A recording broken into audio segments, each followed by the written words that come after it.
لیکن ان حروف کو پڑھتے ہوئے اگر سی ٹی کی آواز آتی ہو تو اسے ختم کس طرح کریں گے؟ تو آئیے اب اس کی طرف چلتے ہیں۔ یہاں پر دیکھیں یہ 3 حروف لکھے ہیں، ثا، ذال، ظا۔ ان تینوں حروف کا مخرج ایک ہے اور وہ یہاں پر لکھا ہے۔ زبان کی نوک جب اوپر والے 2 دانتوں کے سرے سے لگے تو اس سے ثا، ذال، ظا ادا ہوتے ہیں۔ زبان کی نوک جب اوپر والے 2 دانتوں کے سرے سے لگے تو اس سے ثا، ذال، ظا ادا ہوتے ہیں۔ جیسے آپ یہاں پر دیکھیں، یہاں پر آپ کو دانت اور زبان بالکل واضح دکھائی دے رہے ہیں۔ زبان کا یہ والا جو حصہ آپ کو بالکل سامنے دکھائی دے رہا ہے، زبان کا یہ سامنے کا حصہ زبان کی نوک کہلاتا ہے، اور دانتوں کا یہ جو حصہ جو زبان کے ساتھ لگا ہوا ہے، دانتوں کا یہ حصہ دانتوں کا سرا کہلاتا ہے۔ تو جب زبان کی نوک اوپر کے سامنے کے 2 دانتوں کے سرے کے ساتھ لگائیں گے، جس طرح یہاں پر آپ دیکھ رہے ہیں، اور پھر آپ ثا، ذال یا ظا کو پڑھیں گے تو ان کے اندر جو سی ٹی کی آواز ہوگی وہ سی ٹی کی آواز ختم ہو جائے گی۔ جیسے اس حرف کو آپ دیکھیں، اس حرف کو پڑھنے کے لیے اگر زبان کی نوک اوپر کے سامنے کے 2 دانتوں کے سرے سے لگا کر پڑھیں گے تو اس حرف کی سی ٹی کی آواز ختم ہو جائے گی۔ اب اس حرف کو پڑھنے کے لیے آپ صرف ایک بات پر توجہ دیجیے گا، وہ یہ کہ زبان کی نوک اوپر کے سامنے کے دانتوں سے لگانے کے بعد اس حرف کو پڑھے گا تو یہ حرف بالکل صحیح پڑھا جائے گا۔ جیسے ثا، ثا، ثا۔ آپ بھی اسی طرح 4 مرتبہ پڑھے گا، لیکن پڑھنے سے پہلے آپ اس بات پر توجہ دیجیے گا کہ زبان کی نوک دانتوں سے لگ جائے، اس کے بعد پڑھنا شروع کیجیے گا، بالکل درست پڑھا جائے گا۔ اب 4 مرتبہ آپ پڑھیے گا۔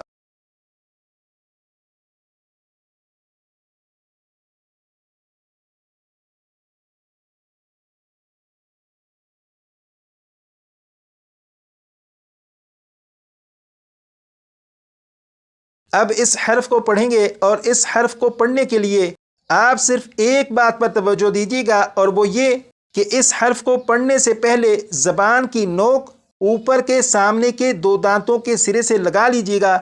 جب آپ ایسا کر چکیں اس کے بعد اس حرف کو پڑھنا شروع کیجیے گا تو یہ بالکل صحیح پڑھا جائے گا۔ جیسے ذال، ذال، ذال۔ 4 مرتبہ آپ بھی پڑھیے۔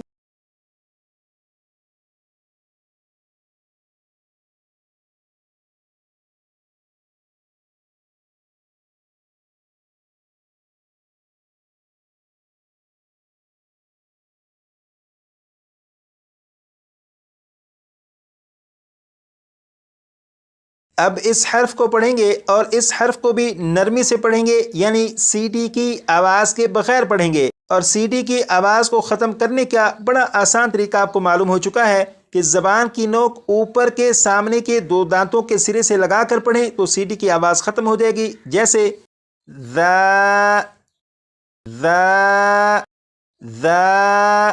تو جب زبان دانتوں سے لگا کر پڑھیں گے تو سی ٹی کی آواز ختم ہو جائے گی۔ لیکن یہ حرف حروف مستعلیہ میں سے ہے، اور آپ نے کلاس نمبر 32 میں پڑھا تھا کہ حروف مستعلیہ کو ہر حالت میں پور یعنی موٹا پڑھتے ہیں، تو اس حرف کو پور یعنی موٹا پڑھیں گے۔ تو اس حرف کو پڑھنے کے لیے 2 باتوں کا خیال رکھیں گے۔ نمبر 1، زبان کی نوک اوپر کے سامنے کے 2 دانتوں سے لگا کر پڑھیں گے۔ نمبر 2، آواز کو موٹا کر کے پڑھیں گے تاکہ یہ حرف پور یعنی موٹا پڑھا جا سکے۔ لیکن اسے 2 حصوں میں پڑھیں گے۔ پہلے حصے میں صرف اور صرف اس حرف کی سی ٹی کی آواز ختم کرنے کی پریکٹس کریں گے۔ جیسے ذا، ذا، ذا۔ 4 مرتبہ پڑھے گا۔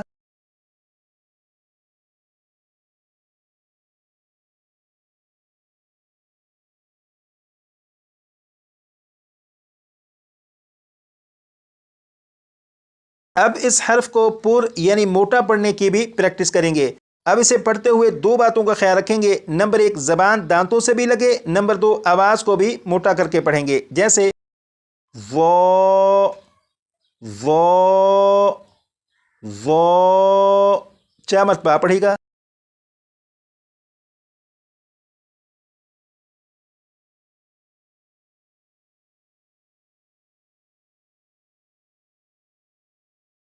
یہ 3 حروف قرآن پاک میں 6000 سے زیادہ مرتبہ ہیں۔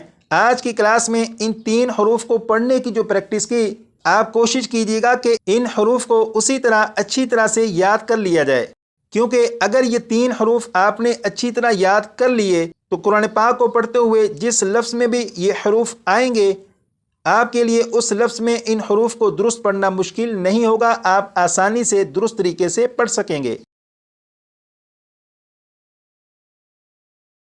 جیسے یہاں پر آپ دیکھیں، یہ ایک لفظ ہے، اس لفظ میں 2 مرتبہ ثا ہے۔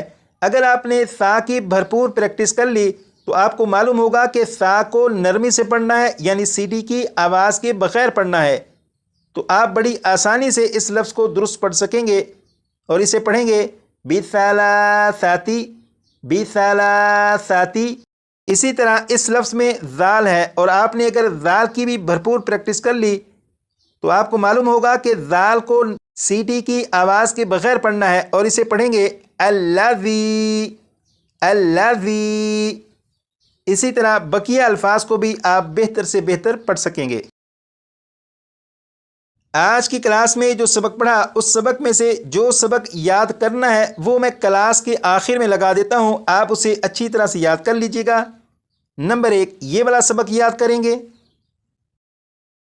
نمبر 2 ان 3 حروف کو پڑھنے کا جو طریقہ یہاں سے بتایا گیا، اسی طریقے کے مطابق ان 3 حروف کی بھرپور پریکٹس کر لیجیے گا۔